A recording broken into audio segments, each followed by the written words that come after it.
Halo semua, perkenalkan nama saya Muhammad Awan Saputra dengan NPM 2411080140 dari program studi bimbingan konseling pendidikan Islam. Di sini saya bakal menjelaskan tentang teori dan teknik konseling REBT, Rational Emotive Behavior Therapy.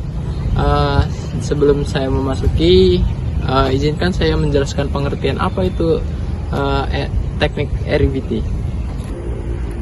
Oke, kita masuk ke pengertian REBT atau Rational Emotive Behavior Therapy. Jadi, REBT ini dikemukakan oleh Albert Ellis. Jadi, teori ini berfokusnya pada pengubahan pikiran irasional menjadi pikiran yang rasional. Jadi, REBT ini memandang bahwa manusia itu memiliki fokus yang terhadap kognitif yang positif.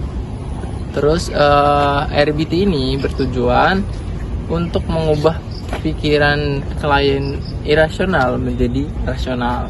Jadi segitu. Oke. Selanjutnya pandangan REBT terhadap manusia. Jadi REBT ini memandang manusia sebagai makhluk yang berpikir dan berperasaan. Jadi REBT ini memandang bahwa individu itu memiliki potensi untuk berpikir secara rasional maupun irasional, tetapi juga mampu belajar untuk mengubah pikiran yang irasional tadi menjadi pikiran yang rasional. Oke, kita masuk ke konsep dasar REBT atau Rational Emotive Behavior Therapy. Jadi, REBT ini adalah pikiran merupakan akar dari emosi dan perilaku. Sehingga irasional ini menyebabkan gangguan secara emosional. Dengan mengubah cara berpikir menjadi lebih logis, individu dapat memperbaikinya secara dari emosinya, terus secara dari dirinya sendiri. Jadi teori ini menekankan bahwa hubungan antara kognisi, emosi, dan perilaku dalam membentuk kesejahteraan psikologisnya itu saling berkaitan dan saling berhubungan. Oke, kita masuk ke tujuan dari REBT sendiri atau Rational Emotive Behavior Therapy. Jadi, tujuan dari REBT ini adalah mengubah pikiran yang tadinya irasional menjadi rasional.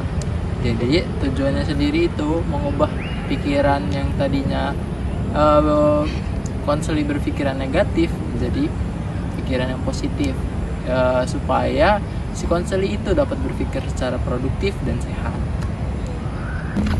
Oke, jadi di REBT itu ada teknik-teknik. Yang pertama ada teknik debating, yang kedua ada teknik yang namanya self modeling, yang ketiga ada namanya teknik social modeling, yang keempat ada namanya reinforcement.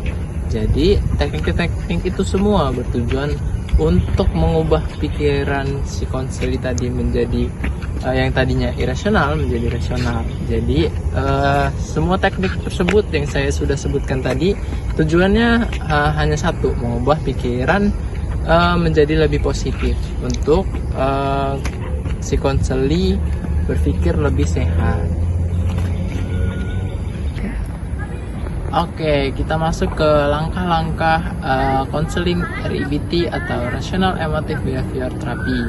Jadi langkah-langkah konseling REBT ini dimulai dengan mengidentifikasi pikiran yang irasional tersebut.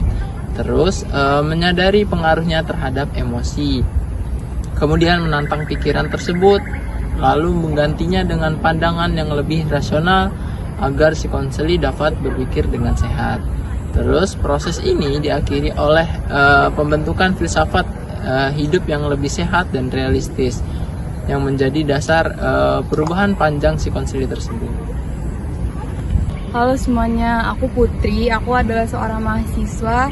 Aku mempunyai ketidakpercayaan diri dan saat berbicara di depan kelas atau di depan forum, saya mempunyai kecemasan yang berlebih, takut salah ngomong atau takut ditertawakan karena ada kesalahan dalam berbicara saya. Oke, langkah-langkah konseling dari kasus tersebut. Yang pertama, kita harus membangun hubungan atau membangun raport. Jadi kita menciptakan suasana yang aman dan terbuka agar si putri tersebut menceritakan sumber dari kecemasan tersebut. Kenapa sih kok dia bisa berpikiran seperti itu? Kenapa sih dia bisa berkata seperti itu? Jadi kita memerlukan hubungan awal yang pekat sekali dengan dia agar dia mau bercerita dengan bebas. Oke, kemudian langkah yang kedua adalah mengidentifikasi pikiran irasional tersebut. Tadi si Putri berkata bahwa Putri ini memiliki pikiran yang secara otomatis tumbuh dalam pikirannya, pikiran seperti gini. Dia berkata tadi seperti gini. Saya takut ditertawakan oleh teman-teman saya ketika saya gagal ngomong di depan banyak orang. Oke, jadi kita identifikasi kenapa sih kok pikiran itu bisa muncul, kenapa sih dia takut ditertawakan oleh teman-temannya. Jadi seperti itu. Oke, yang ketiga, menguji dan menantang keyakinan tersebut.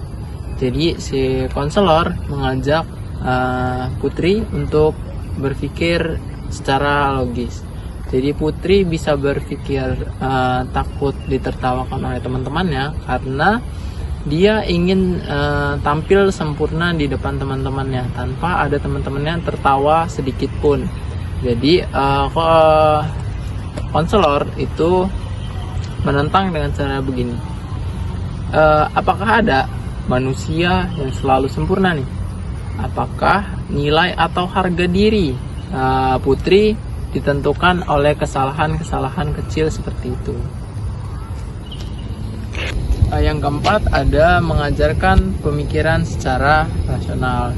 Jadi konselor mengajak si Putri untuk berpikir secara rasional dengan cara mengasih kata-kata seperti ini.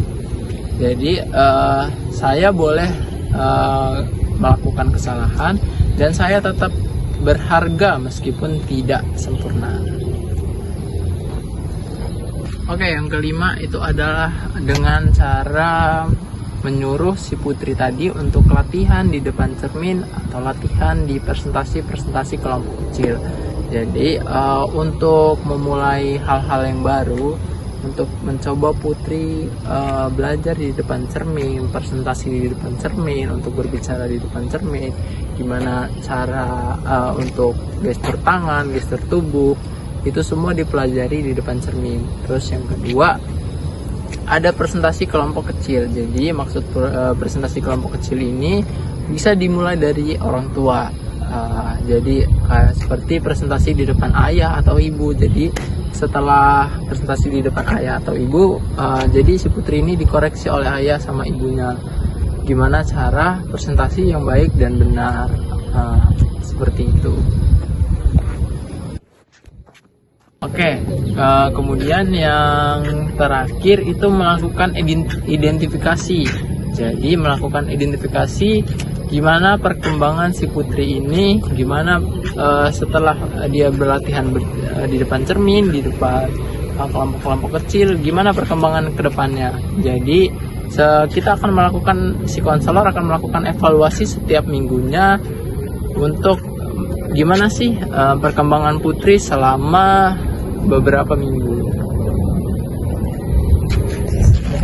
Jadi kesimpulan dari REBT atau Rational Emotive Behavior Therapy ini adalah sangat efektif sekali membantu klien yang memiliki perasaan yang negatif, memiliki kecemasan berlebih, memiliki ketidakpercayaan diri, dengan cara menantang dan menggantikan layanan pikiran yang tadinya irasional menjadi rasional. Dengan latihan perilaku baru, latihan pikiran baru, dengan cara menentang pikiran tersebut.